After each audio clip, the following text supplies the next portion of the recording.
At our family's 50th anniversary gala, my sister called my life's work a failure. Minutes later, her fiancé asked to write a book about me, calling me a visionary.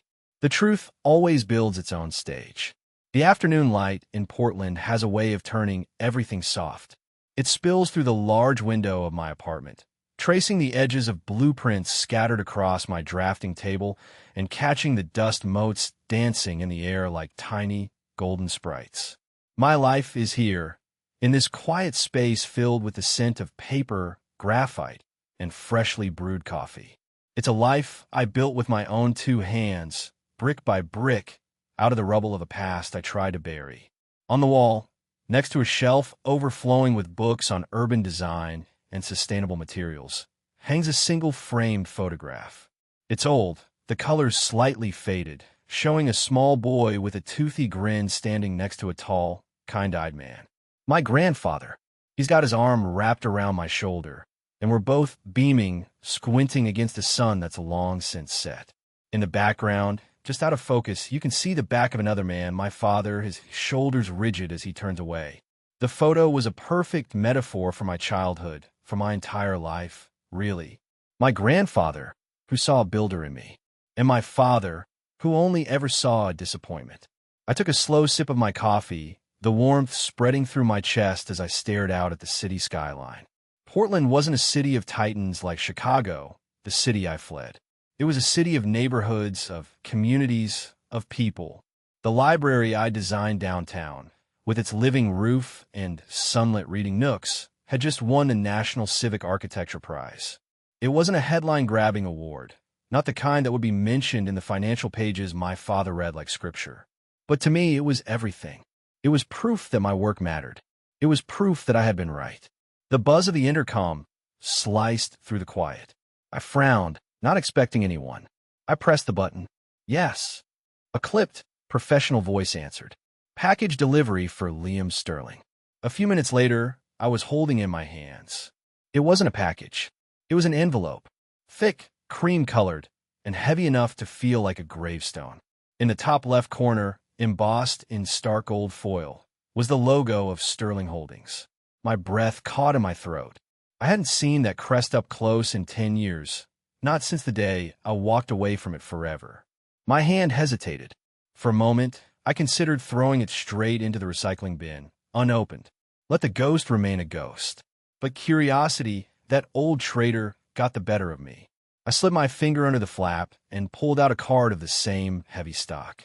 The engraved letters seemed to mock me from the page. The Sterling family requests the pleasure of your company at the 50th anniversary gala of Sterling Holdings. A wave of something cold and familiar washed over me. Dread, resentment, and underneath it all, a flicker of an old, stupid hurt that refused to die. 50 years. A celebration of the empire my grandfather had built on a handshake and a dream, in which my father had forged into a weapon. They wanted me there, after a decade of complete and total silence. No calls, no letters, not even a text message on my birthday. I had been erased, and now they wanted to pencil me back in for a single night, a prop for their perfect family portrait. My mind reeled back, dragging me through time to that conference room 10 years ago. I was 32, my face still youthful with a kind of naive optimism that makes me cringe to remember now. I'd pour my heart, my soul, and every cent I had into my own small firm. We were on the verge of landing our first major contract, an innovative, eco-friendly community housing project. It was my manifesto, my proof that architecture could serve people, not just profit margins. I remember standing before my father and my sister, Isabella, in his cavernous office overlooking the Chicago River. The air was thick with the smell of leather and their disapproval. This community project, my father had said, the words dripping with disdain. It's a charity case, Liam. A hobby. Your place is here. He gestured around the room, at the empire of glass and steel. Isabella, my younger sister, the golden child, the heir apparent, smirked. She had always been sharper, colder, more like him. He thinks he's an artist, Dad, she'd said, her voice like ice. He's choosing dirt and dreams over a dynasty. It's embarrassing. The ultimatum was laid bare. Abandon my firm, abandon my foolish ideals, and take my rightful place as a vice president at Sterling Holdings, or be cut off completely. I looked at my father, searching his eyes for a trace of the man who used to read me bedtime stories. I found nothing, only the cold calculation of a CEO. My work has value, I said, my voice shaking slightly. It matters. Value is measured in dollars, son, he replied, turning to look out the window. The conversation was over. I chose my dreams. A week later, my project imploded. Confidential financial data and key design concepts were leaked to a rival developer. The deal collapsed overnight. My firm, my reputation, my entire future, it all went up in smoke. I was ruined. I always knew, in the deepest part of my gut, that they were behind it. I could see it in the way my father avoided my calls, in the triumphant glint in Isabella's eyes the last time I saw her. But I had no proof. So I packed 2 suitcases, sold what little I had left, and fled to Portland to start over. Now, this invitation, it felt like a summons, a test. My fingers trembled slightly as I picked up my phone and dialed David. He answered on the second ring. "Hey," I said, my voice hoarse. "You're not going to believe what I'm holding." I explained. David, a history professor with a mind as sharp as a tack and a heart as loyal as they come, listened patiently. "Wow," he said when I finished. "So the ghosts are rattling their chains. It feels like a trap, Dave." "It probably is," he said, ever the pragmatist. "They want to parade you around. The prodigal son returns, blah, blah, blah. It's all optics. So I shouldn't go." There was a pause on the other end of the line. "Or," David said slowly, "maybe you should. Not for them, Liam. Never for them. For you." "What do you mean?" "Think about it. You've spent 10 years rebuilding. You're not that broken kid anymore. You're a success on your own terms. You won the prize. You're happy. What if you went back, not looking for their approval, but to prove to yourself that you don't need it anymore? What if you walked into that lion's den knowing you have nothing to fear because you're not their prey anymore?" His words hit me harder than I expected. He was right. A part of me, a deep, wounded part, still craved my father's acknowledgement. It was the driving force behind so much of my ambition, a ghost in my machine. Maybe the only way to truly exorcise that ghost was to face it. "I'm still scared," I admitted, my voice barely a whisper. "I know," David said gently. "But look at what you've built. Not just the buildings, man. Look at the life you've built. They didn't give you that. You earned it. Go and show them the man you've become. Not with anger, but with peace. Let your success be your answer." I ended the call and walked over to my drafting table. I picked up the small, elegant trophy for the National Civic Architecture Prize. It felt solid in my hand. Real. I looked at the picture of my grandfather, at his warm, encouraging smile. He had believed in me. That had to be enough. My decision was made. I was going back to Chicago, not as the prodigal son seeking forgiveness, but as a quiet stranger attending a party. I would walk into that den of lions, not to fight, but to observe, to see them for what they were, and to see myself for who I had become. I had to prove to myself that their opinion, their world, their approval, it no longer held any power over me. It was a pilgrimage I had to make, a final step in my own liberation. I booked my flight that night. The past wasn't just knocking. It was demanding an answer. And for the first time in a decade, I felt ready to give one. The air in Chicago is different. It's sharp, metallic, tasting of ambition and concrete. It felt foreign on my tongue as I stepped out of the taxi and onto the familiar, manicured stone driveway of my parents' home in Lincoln Park. The house wasn't a home. It was a statement. A cold, imposing fortress of glass and limestone that loomed over the neighborhood like a silent monarch. It hadn't changed at all. Neither had the feeling of dread that tightened its icy grip around my chest the moment I walked through the door. My mother greeted me with a brittle hug that felt more like a formality than an embrace. Her smile didn't reach her eyes, which darted around nervously as if checking for cracks in the flawless facade of our family. "Liam, you look, well," she said, the word while sounding like an accusation, as if my thriving without them was a personal affront. My father was in his study, of course. He didn't get up when I entered. He simply looked up from a stack of papers, his face an unreadable mask. Liam, he acknowledged with a curt nod. 10 years of silence, and that was it. No, how have you been? No, I'm glad you came. Just my name, spoken with the same emotional investment he might use to address a subordinate. The old wound, the deep-seated longing for his approval, pulsed with a familiar ache. I took a deep breath and reminded myself why I was here. Not for him, for me. That evening, they held a small, pre-gala family dinner. It was just the four of us, plus my sister's fiancé. Isabella swept in 20 minutes late, radiating an aura of self-importance. She looked every bit the corporate queen, dressed in a sharp, tailored suit that probably cost more than my monthly rent. Liam, she said, air-kissing the space beside my cheek. I almost didn't recognize you. Portland agrees with you. You look so relaxed. The word hung in the air, dripping with condescension. To her, relaxed was synonymous with unambitious. Then I was introduced to her fiancé, Marcus. He was not what I expected. While the rest of my family radiated a kind of aggressive, polished materialism, Marcus was different. He had a quiet, observant energy, his eyes thoughtful and intelligent. He was an architectural critic, Isabella announced proudly, an author of several influential books. A seed of irony began to plant itself in my mind. Dinner was a tense, carefully choreographed affair. The conversation revolved around Sterling Holdings' latest acquisitions, Isabella's strategic triumphs, and the upcoming gala. I was a ghost at the table, a silent observer they occasionally glanced at as if to confirm I was still there. Then my father raised his glass. A toast, he began, his voice resonating with authority. To 50 years of Sterling Holdings, a legacy of strength, of vision. And to Isabella, who has the courage and the foresight to carry that legacy into the future. They all drank, their eyes gleaming with pride. Isabella basked in the praise, a smug smile playing on her lips.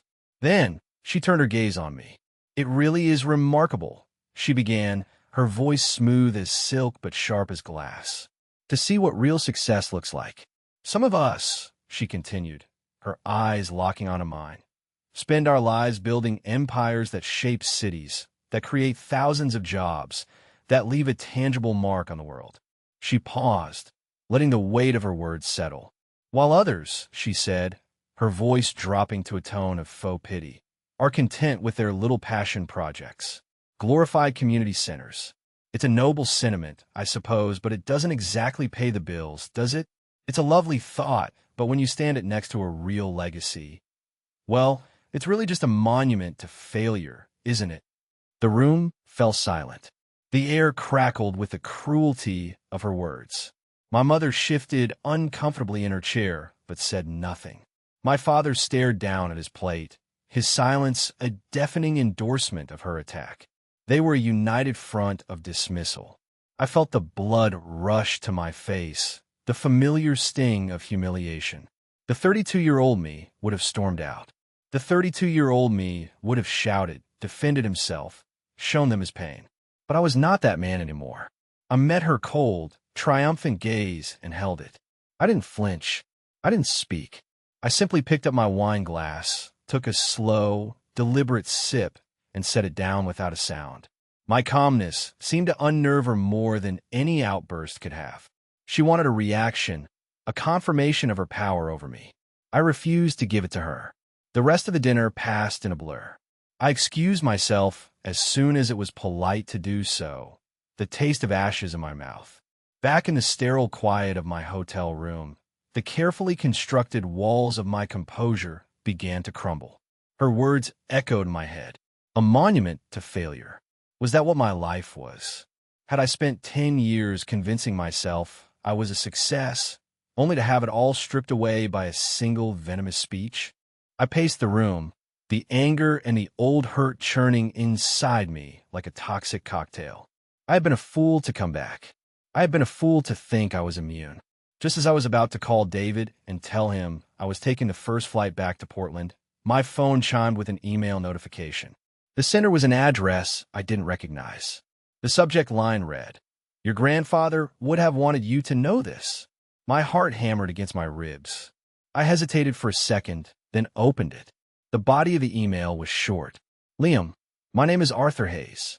I was the head accountant at Sterling for 40 years and a dear friend of your grandfather. He was a good man. He believed in you. What happened 10 years ago was wrong.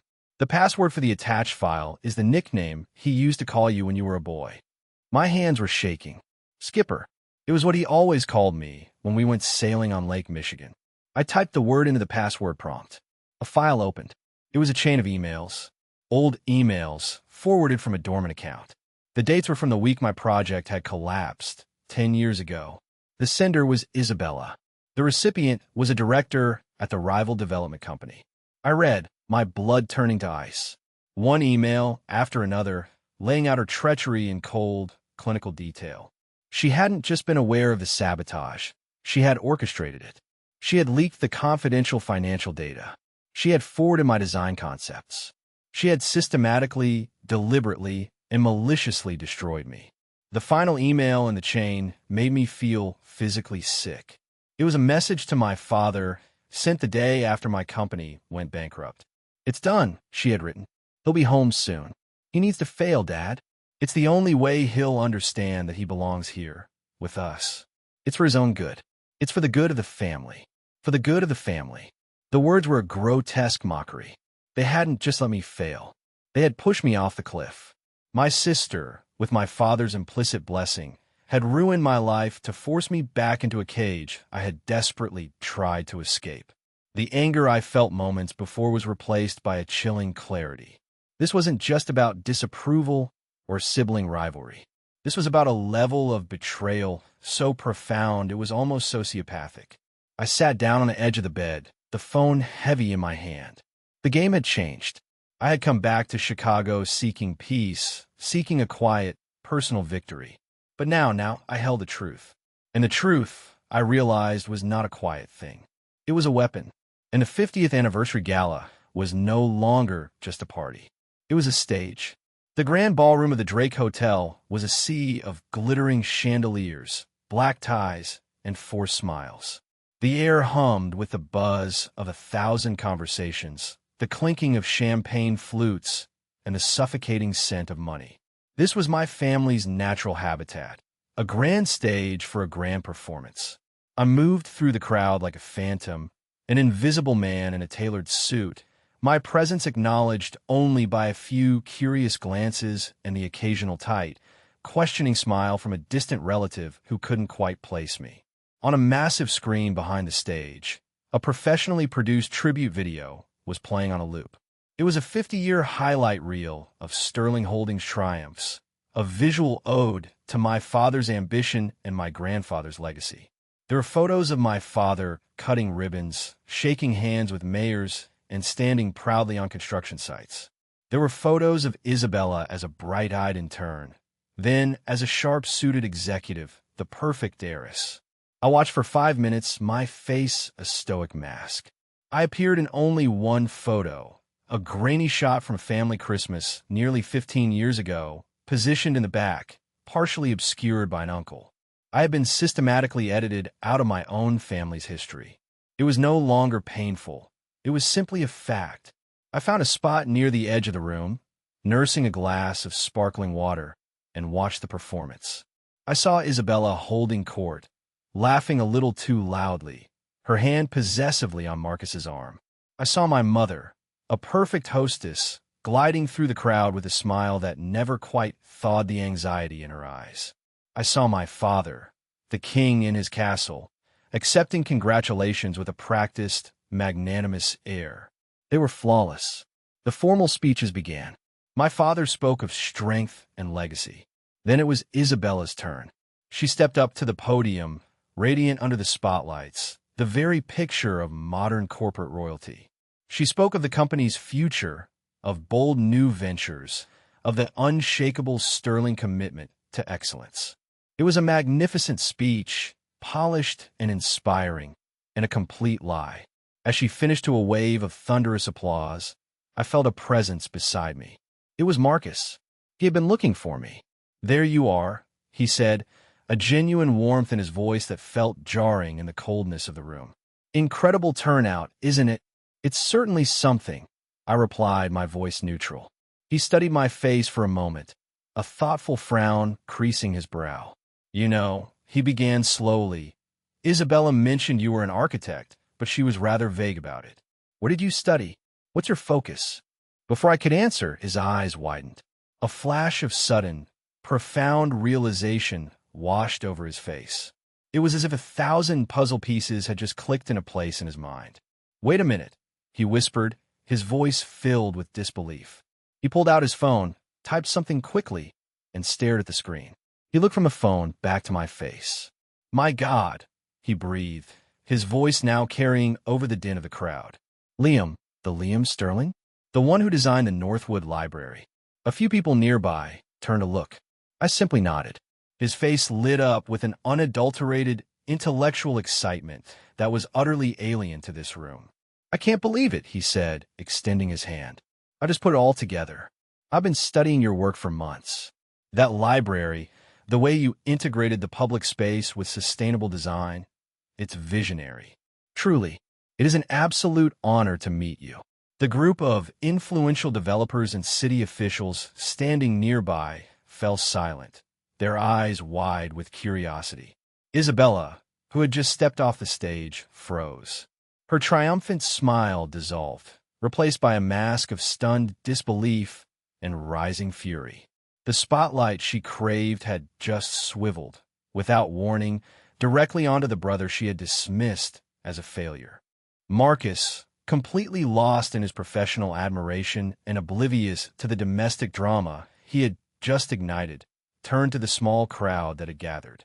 This is the man I was telling you about last week. Councilman, he said to a portly, important-looking man. His work is changing the conversation about what civic architecture can be. He then turned back to me. I'm writing a book, you see, on the revival of civic architecture in America. And frankly, Mr. Sterling, I wanted to open the entire volume with a feature on your work. The silence that followed was deafening.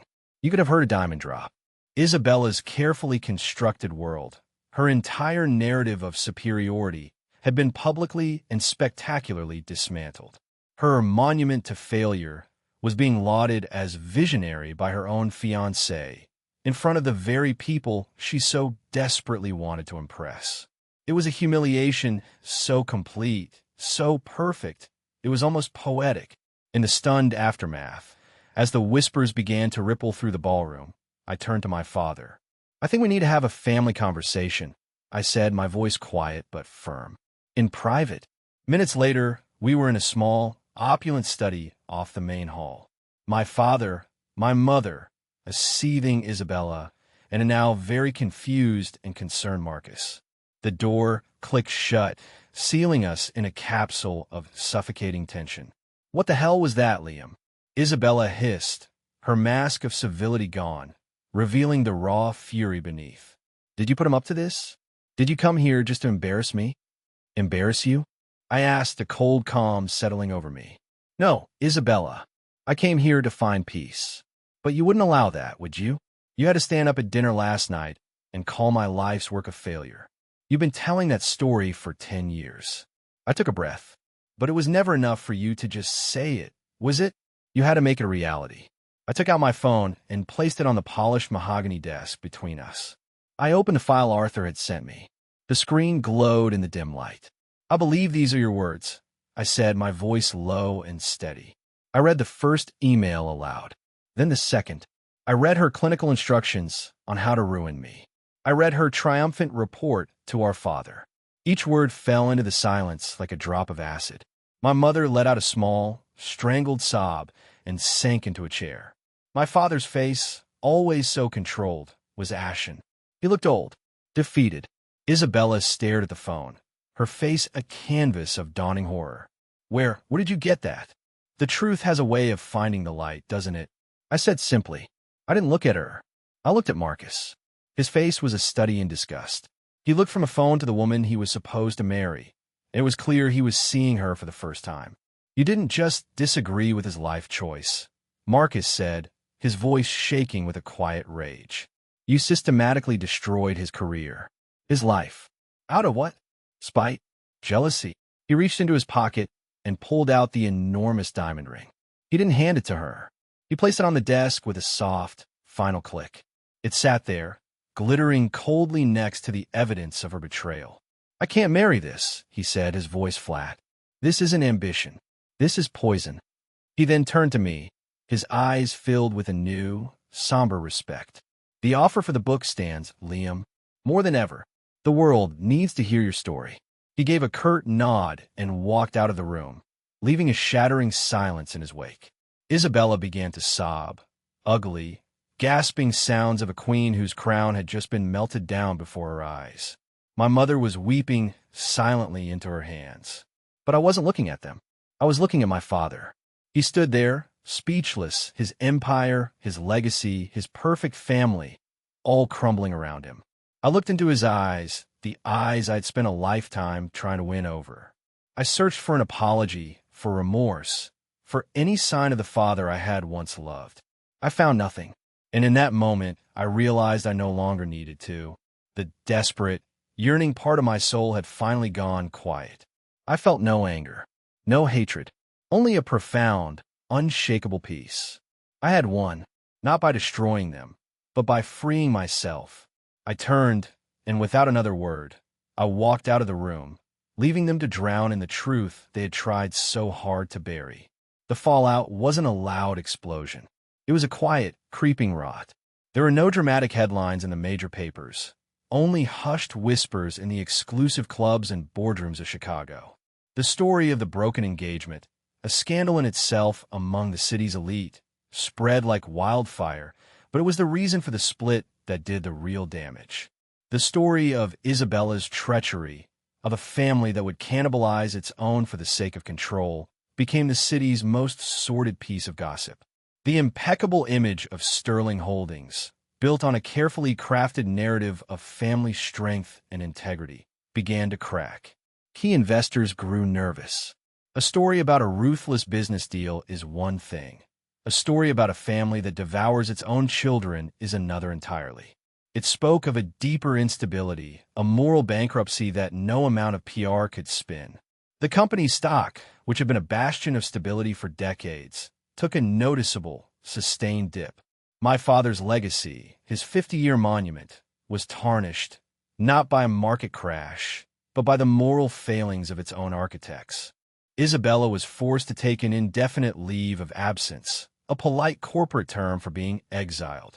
My father, for the first time in his life, was on the defensive, scrambling to reassure his board and his partners that the foundation of his empire was not, in fact, built on poison. My mother retreated into a cocoon of silence and shame. The grand, imposing house in Lincoln Park suddenly felt less like a fortress and more like a tomb. They tried to call me. First my mother, her voice thick with unshed tears and vague, useless apologies. Then a few distant aunts and uncles, suddenly remembering my existence, offering platitudes about how they always knew I was special. Finally, my father left a single, terse voicemail. "We need to talk, Liam." I deleted them all. Their words were meaningless. For 10 years, their silence had been my answer. Now, my silence was theirs. I returned to Portland not with the triumphant glee of a victor, but with the quiet relief of a man who had finally set down a crushing weight. The anger had burned itself out, leaving behind a clean, empty space. I felt lighter, freer. I called Marcus and accepted his offer to collaborate on the book. It wasn't an act of revenge. It was an act of creation. It was a chance to finally tell my own story in my own words and to champion the values I had fought so hard to protect. The idea that buildings, like people, should serve a higher purpose than just accumulating wealth. The work was healing. Pouring my philosophies, my designs, and my story onto the page was a reclamation of my own narrative. Marcus was a brilliant and sensitive partner, his questions pushing me to articulate not just the how of my designs, but the why. For the first time, my work wasn't a reaction against my family's values. It was a pure, unadulterated expression of my own. I was no longer the son who ran away. I was the architect who was building his own world. 1 year later, on a balmy spring evening, I stood on the open-air terrace of a new South Side Children's Center. It was the opening night gala, a world away from the oppressive opulence of the Drake Hotel. There were no chandeliers here, just strings of warm bistro lights. There was no champagne, just local craft beer and wine served in simple glasses. The air was filled not with the buzz of high-stakes networking, but with the genuine laughter of community organizers, teachers, and the families who would use this space. The building behind us was my latest project. It was made of warm wood and recycled steel, with a rooftop garden and walls of glass that blurred the line between inside and out. It was a space designed for light, for laughter, for learning. It was in every sense the antithesis of the cold, stone fortress I had grown up in. David was there, beaming with a pride that felt more paternal than anything my own father had ever shown me. Marcus was there, no longer just a colleague, but a true friend. Arthur, the quiet accountant who had armed me with the truth, had flown in from Chicago for the event. He shook my hand, his eyes twinkling. "Your grandfather," he said, his voice thick with emotion. "He would be so incredibly proud." I looked around at the crowd, at the happy, hopeful faces. These were the people my sister would have dismissed as unimportant. These were the projects my father would have called a waste of time. But as I stood there, surrounded by the warmth of a community I had helped to nurture, I felt a sense of wealth richer than any number in a Sterling Holdings portfolio. This was my legacy. This was my family. It was a family I had chosen, and one that had chosen me back. My fingers found the cool metal of the small, silver compass I always carried in my pocket, a gift from my grandfather years ago. "Always find your own true north, Skipper," he had told me. They tried to write me out of their story, so I had to build my own. They thought power was about the empires you could conquer, the people you could control. I learned that real power is in the communities you choose to build up, the foundations of integrity you refuse to compromise. It's a quieter power, a stronger one, and it's a power that no one can ever take away from you. I stood there for a long moment, breathing in the cool night air, listening to the gentle murmur of my life, the one I had built. And I smiled. When the people who are supposed to love you most try to define your worth, try to shrink you down to fit their own narrative, what do? Do you accept the story they write for you? Or do you find the courage to build your own?